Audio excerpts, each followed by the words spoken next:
Bihar budget को लेकर प्रतिक्रियाओं का दौर शुरू हो गया है। राष्ट्रीय जनता दल के वरिष्ठ नेता भाई वीरेंद्र ने भी अपना रिएक्शन दे दिया है। अगर बिहार बजट में रोजगार और महंगाई पर फोकस करते हुए सही कदम नहीं उठाए जाएंगे तो सरकार को घेरने की तैयारी राजद ने कर ली है। इस मामले पर भाई वीरेंद्र क्या कुछ कह रहे हैं, आइए सुनते हैं। देखिए, बजट आने दीजिए।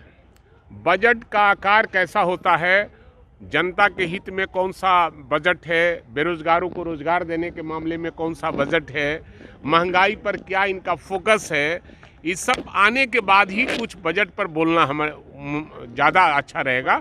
अभी कोई सलाह देंगे तो सरकार हमारी सलाह मानेगी नहीं, लेकिन जब बजट पेश हो जाएगा उसके बाद आती है तब हम उस पर प्रतिक्रिया देने का काम। किस चीज़ पर ज़्यादा फोकस होना चाहिए सर इस बजट में? बेरोजगारों को रोजगार देने के मामले में फोकस होना चाहिए। किसानों के जो अधिप्राप्ति का मामला है वो अधिप्राप्ति ढंग से नहीं हो पा रहा है, जैसे तैसे हो रहा है। जो सरकार ने तय की है धान की कीमत, वो धान की कीमत नहीं दे पा रही है सरकार, और बिचौलियों से बेचना पड़ रहा है किसानों को बेबस होकर।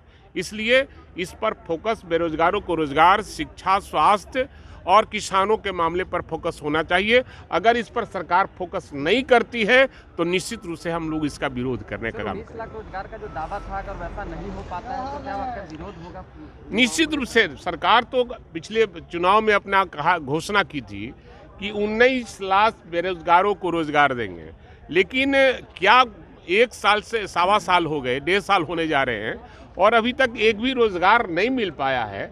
तो बेरोजगारों का अगर रोजगार का सृजन नहीं करती है, सरकार नहीं देती है, तो निश्चित रूप से जोरदार ढंग से विपक्ष आदरणीय तेजस्वी यादव के नेतृत्व में हम लोग करने का काम करेंगे।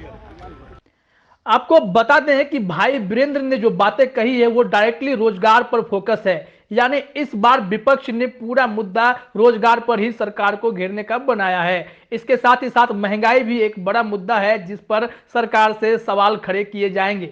भाई वीरेंद्र भी खुद मॉनिटर कर रहे हैं कि कैसे शिक्षक अभ्यर्थी हो या अन्य अभ्यर्थी सड़कों पर लगातार प्रदर्शन कर रहे हैं, बावजूद इसके नौकरी मिलने की बात पर सरकार कोई खास जवाब नहीं दे पाती है। और जो भी शिक्षक नियोजन प्रक्रिया चल रही है उसमें भी इतनी सारी खामियां हैं, इतने सारे दोष हैं जिसको लेकर के शिक्षक अभ्यर्थी सड़क पर उतरे हुए हैं।